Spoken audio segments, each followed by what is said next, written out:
Hi, Pam. It's me again, Rahama. Today, I really wanted to talk about the very early days of Shailene.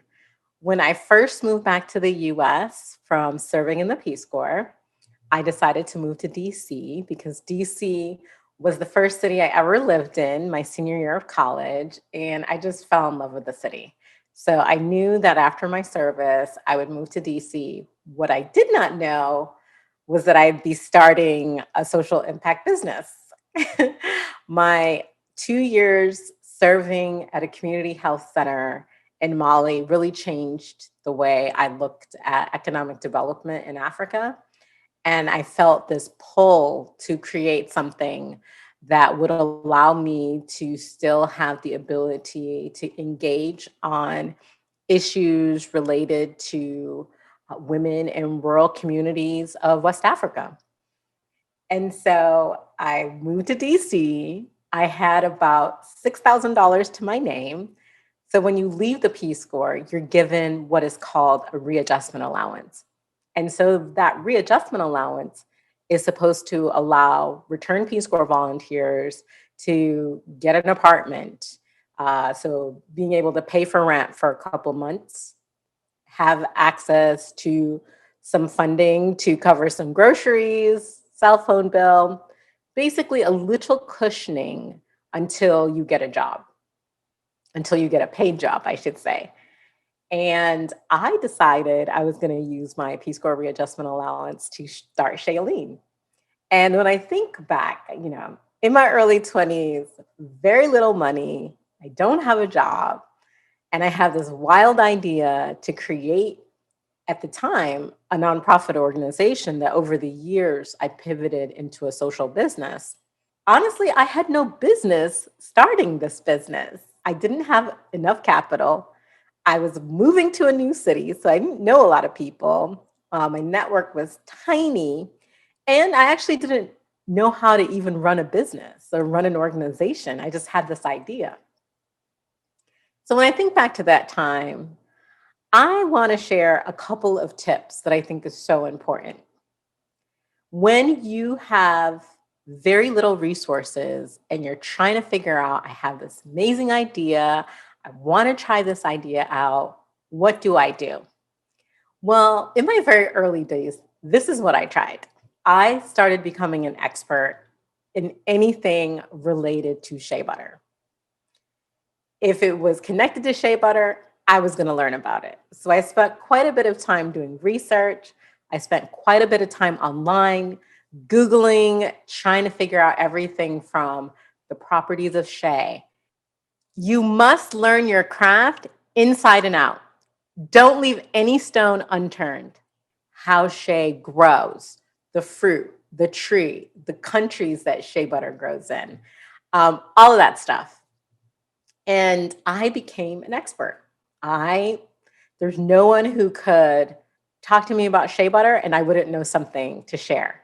So being really super hyper focused and getting this abundance of knowledge is something that anybody can do, right? So I didn't have to pay for it. It just cost me my time. So one of the things that I've tried, it's tried and true, become an expert. Know what you're talking about. Know about the industry that you're trying to get into. Know about the product or service that you're trying to provide.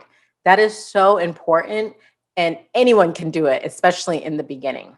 The other thing I started doing was I started networking like a mad woman. I literally would go to every single professional happy hour, any opportunity to meet people, tell them about my idea. Heck, I didn't even have to go to a happy hour. If I was at the grocery store, I would talk to random people, the bus stop, on the train. Anyone who would give me a listening ear, I was going to tell them about shea butter. I was going to tell them about my Peace Corps experience. And so what started happening is that I wasn't even intentionally doing this. And at the time, as I look back, I was just so excited about building this idea and creating this organization that that was the only thing I could talk about. But what started happening, the more people I told about the idea, the more people I was getting kind of interested in what I was doing, the more I would get resources sent my way. And that was how I actually got into Oprah's Women Rule program.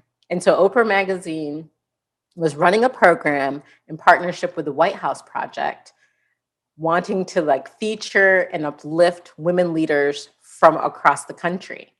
And so this woman that I had met at an event, she saw the application link and she sent it over to me. She said, Rahma, you have to apply to this.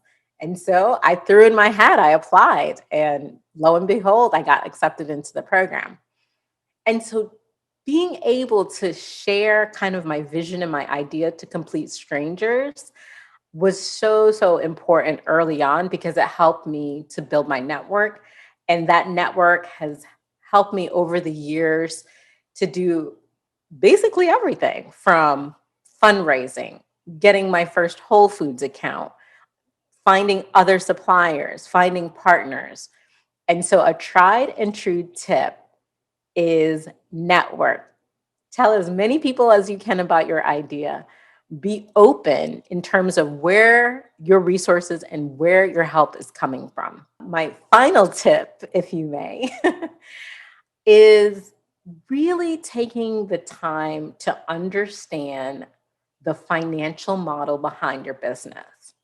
I am not a numbers person. The last time I did anything related to math was my senior year of high school. Yes, you heard me right. High school. I didn't take any math classes in college. So, really understanding and knowing how to build a financial model was certainly not something I was very excited about, but I had to do it. I had to figure out how I was going to make money through this idea, how I was going to be able to pay the women in my supply chain, how I was going to be able to afford to make a product. All of that is so important to understand as early as you can in terms of building out your business, knowing the finances behind your business. If I could say start with anything, start with that. And when you start figuring out how much things are going to cost, from everything from your material cost, everything from your marketing cost, um, for me, I was creating products, so I really had to look into like my cost of goods, etc. When you start getting really nitty gritty into those numbers, it's going to reveal a couple of questions that you have to answer along the way. And so next time, I'm going to talk to you about some of those questions.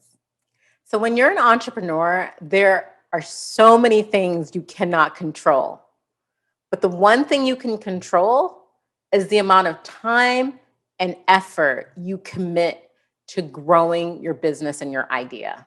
Here's the thing, being on the entrepreneurial path is not going to be a linear path. You're not going to go from point A to point B. It's oftentimes going from point A to point E and then coming back to point A. It can feel all over the place. It can often feel very overwhelming. The experience itself is lonely. You have this idea, you're trying to get it off the ground, you're trying to get people to buy into it. You're going to deal with so much rejection that it's going to feel many times demoralizing. But here is the thing, if you truly become committed to your vision, the way you get there may not be exactly how you imagine it. You may, along the way, get into situations or get delayed. Regardless of the ups and downs, the delays, the challenges and issues you face, if you can simply just believe in yourself, I mean, just believe, despite everything that's happening around you, believing in yourself, understanding that this is going to be a process. It's likely not going to happen overnight. You know, all of your goals won't be achieved overnight. And if you can take that intentional time of really being able to weather the storm, you know, manage your expectations in terms of how much you can achieve within a specific period, and knowing that every day is one step closer to your ultimate goal, then you can do it. You really can.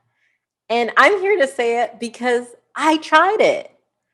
I started Shailene with absolutely no reason and no resources that could convince a lot of people that I could be successful at being an entrepreneur. But I took it every day, one day at a time. I adapted when I needed to adapt. I changed my model when I needed to change my model. But despite all of that, I stayed focused and committed to my ultimate goal and mission. I know this for sure. If you continue to learn, adapt, and believe in yourself, you will accomplish your goals. You will get to where you're trying to get to. If you like this video, please comment and let me know what you think, and also share it with your friends.